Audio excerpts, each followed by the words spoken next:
Hi, greetings everyone. Welcome to one more English class. That's Teacher Bruno talking to you again.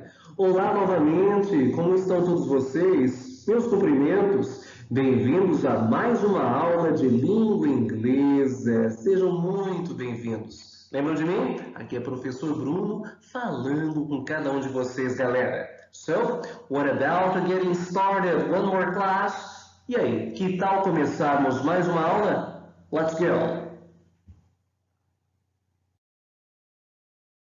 Well, for our today's class, we have two important things to be studied. Para a nossa aula de hoje, nós temos dois pontos, duas situações muito importantes a serem estudadas. The first one is Lesson 10 Exercises Correction. A primeirinha das situações é a aula 10, com a correção dos exercícios. After that, we have great news for today. E depois nós temos grandes novidades para hoje. Lesson 11, Comic Strip, Past Participle and Present Perfect.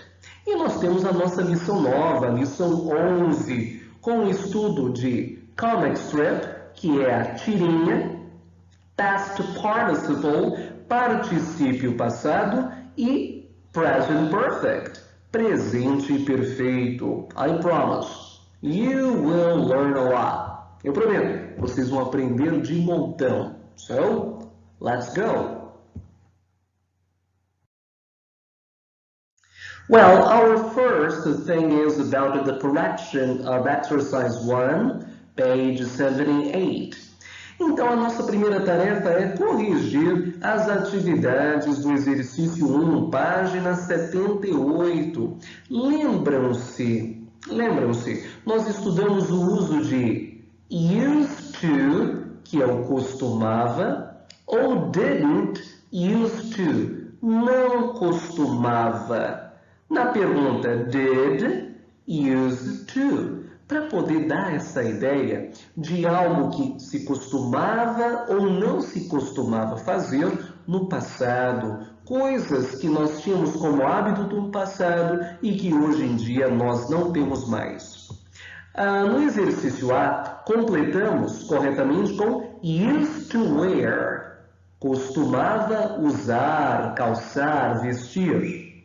No B, didn't used to take, não costumava levar.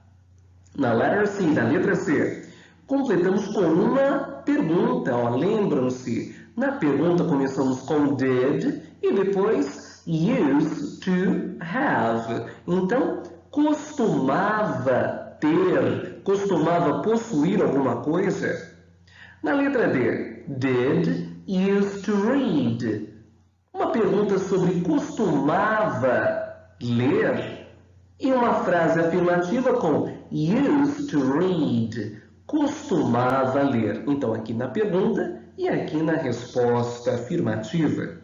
Na F, used to live, costumava morar, costumava viver. And the last one, letter F, e depois na última, used to write, costumava escrever. Easy, isn't it? Fácil, não é, galera? So, let's see the continuation. Vamos lá, até a nossa continuação.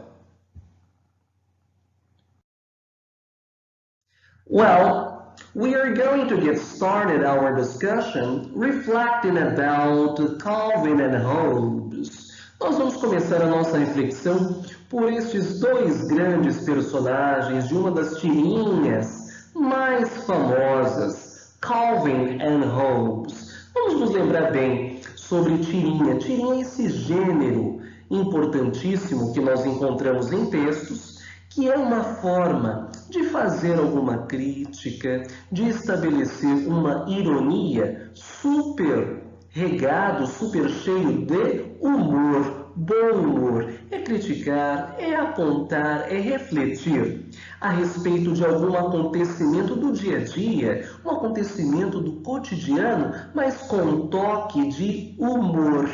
Esta é a grande pegada. Vamos ver um exemplo aqui do Sr. Calvin and Hobbes por meio de uma de suas peripécias aqui nesta tirinha. Let's see what we have. Olha só o que nós temos.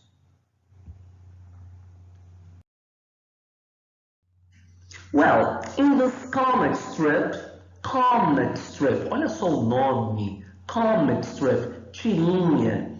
Nesse comic strip, olha só o que nós temos. Esta conversa aqui do Calvin com o pai. Hey, Dad, I have a question. Ei, papai, eu tenho uma pergunta. O pai responde, Sure, Calvin, what do you want to know? Claro, Calvin, o que você quer saber? If you plugged up your nose and mouth right before you sneezed, se você tampar o seu nariz e a sua boca logo antes de você espirrar, would the sneeze go out your ears or would your head explode? O espirro sairia pelas orelhas ou a sua cabeça explodiria? O pai, muito reflexivo, I was kind of hoping you had a math problem or something. Eu estava esperando que você tivesse um problema de matemática ou algo assim. Calvin responde, Either way, I'm scared to try it. De um jeito ou de outro, eu tenho medo de tentar. Sempre as pegadas das tirinhas são sempre essas, com falas do dia a dia e falas super cheias de ironizar, de ter algum sentido duplo, a respeito de uma circunstância crítica da sociedade e uma circunstância que merece humor. Tirinhas, comic strip, são bastante inteligentes e que nos faz pensar muito. So, what about the continuation? Vamos lá na nossa continuação, galera. Well, let's see what we have. Olha só o que nós temos. Vamos relembrar uma coisa. Nós temos, em língua inglesa, dois tipos de verbos que nós vimos já um tempinho atrás. Os regular verbs, os verbos regulares, e os irregular verbs, verbos irregulares. Mas antes disso, nós temos que nos lembrar que todas as vezes, quando a gente pega uma lista de verbos em língua inglesa, uma lista completa, uma lista completinha, é formada por 3 colunas. Sendo que dessas 3 colunas tem uma que é super importante que nós vamos utilizar hoje, de montão. Olha só quais são essas 3 colunas que formam uma lista super organizada de verbos. É assim.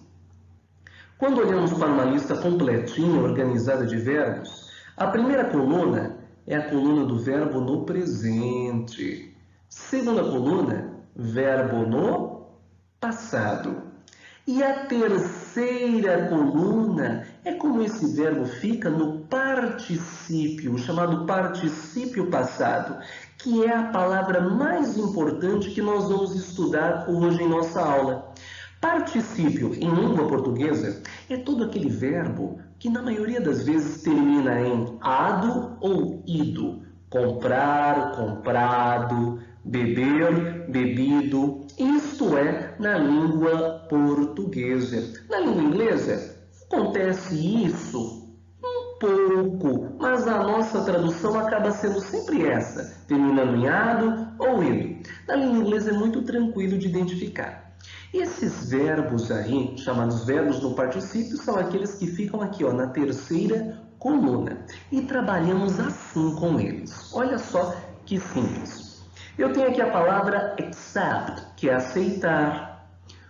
O particípio dele, aceito, accepted, terminou em ed. Agree, concordar. O particípio, a terceira coluna, agreed, concordado. Ask, pedir, perguntar. O particípio, perguntado, pedido, asked. Believe, acreditar. Acreditado, believed. Call, ligar, chamar. Ligado, chamado called. Close, fechar. Fechado, closed. Decide, decidir. Decidido, decided. Discuss, discutir. Discutido, discussed. End, terminar. Terminado, ended. Fill, que é preencher. Preenchido, filled. Help, ajudar. Ajudado, helped. Invite, convidar. Convidado, invited. Learn, aprender. Aprendido, learned. Listen, ouvir, escutar. Ouvido, escutado, listened. Move, mover. Movido, moved. Need, precisar. Algo que tinha sido precisado, era necessário. Needed. Play, jogar, brincar, tocar. Agora, brincado, jogado, tocado. Played. Walk, caminhar, caminhado. Walked. E estes aqui são os nossos particípios com os verbos regulares, que são aqueles que no presente escrevemos de um jeito, só que no passado e no particípio acabam ganhando ed no finalzinho, não é isso? Let's see something more. Olha só mais aqui. Nós também temos esses tipos de verbo, ó. Verbos que no particípio são escritos, aliás, verbos que no presente são escritos de um jeito, só que no particípio fica diferente. Por exemplo, ó, be, que é ser e estar. Como é que fala sido, estado? Been. Have, ter. No particípio, tido. Had. Do, fazer. E como é que fala? Fazido? Fazido não existe. O jeito certo é feito. Feito no inglês é did. Isso aí. Say, dizer. Dito. Said. Go, ir. Agora, ido para algum lugar. Gone. Get. Pegar, obter, conseguir. Então, obtido, conseguido. Gotten. Make, fazer. Feito, made. Estes são os verbos com seus particípios na situação de verbo irregular, aqueles que no presente escrevemos de um jeito, só que no passado ou no particípio ficam totalmente diferentes. Esta é a novidade. Let's see something more. Olha só o que nós temos mais. Well, here we have something important. Nós temos aqui uma coisa bem importante, gente. O presente perfeito. Nós vamos usar estas palavrinhas novas, os particípios, para poder formar esse presente perfeito, que é uma regra simples. É para poder falar sobre coisas que nós temos feito. Nós temos feito, eu tenho feito, ela tem feito. Para isso, usamos o quê? A palavra have e a palavra has. Esse have e has significam o quê? Ter, ter. Só que esse have é usado para algumas pessoas. O have é usado para a pessoa I, eu, you, você ou vocês. Usamos o have também para we, nós, para you, vocês, como eu disse, e they, que é eles e elas. O has, que é um outro ter, é usado para quem? Para he, que é ele, homem, she, ela, mulher, ou it, que é ele ou ela, coisas, animais e objetos. Olha só, sentido de ter feito alguma coisa. Usamos esse have e has, mais o verbo no particípio, que é o verbo dessa coluninha, dessa terceira coluna que eu apresentei a vocês. Olha só como fica. I have lost my keys. Eu tenho perdido as minhas chaves. You have eaten a lot of pizza. Você tem comido muita pizza. He has seen his friends. Ele tem visto os amigos dele. She has visited her parents. Ela tem visitado os pais dela. It has flown to away. Ele tem voado para longe. We have slept on the couch. Nós temos dormido no sofá. You have done the homework. Vocês têm feito a tarefa. They have bought the farm. Eles compraram a fazenda. Let's see something more, just one more point. Mais uma coisinha.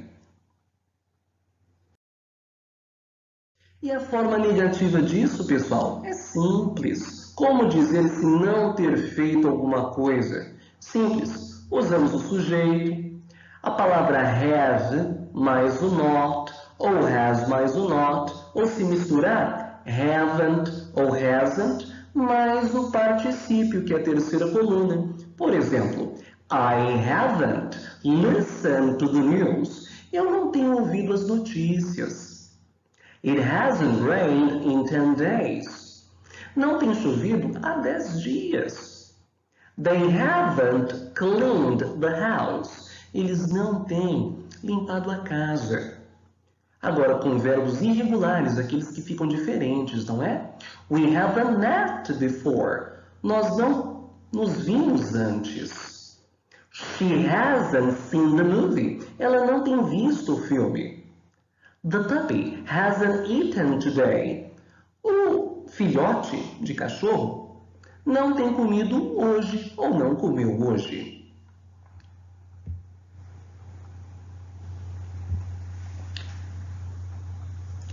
Well,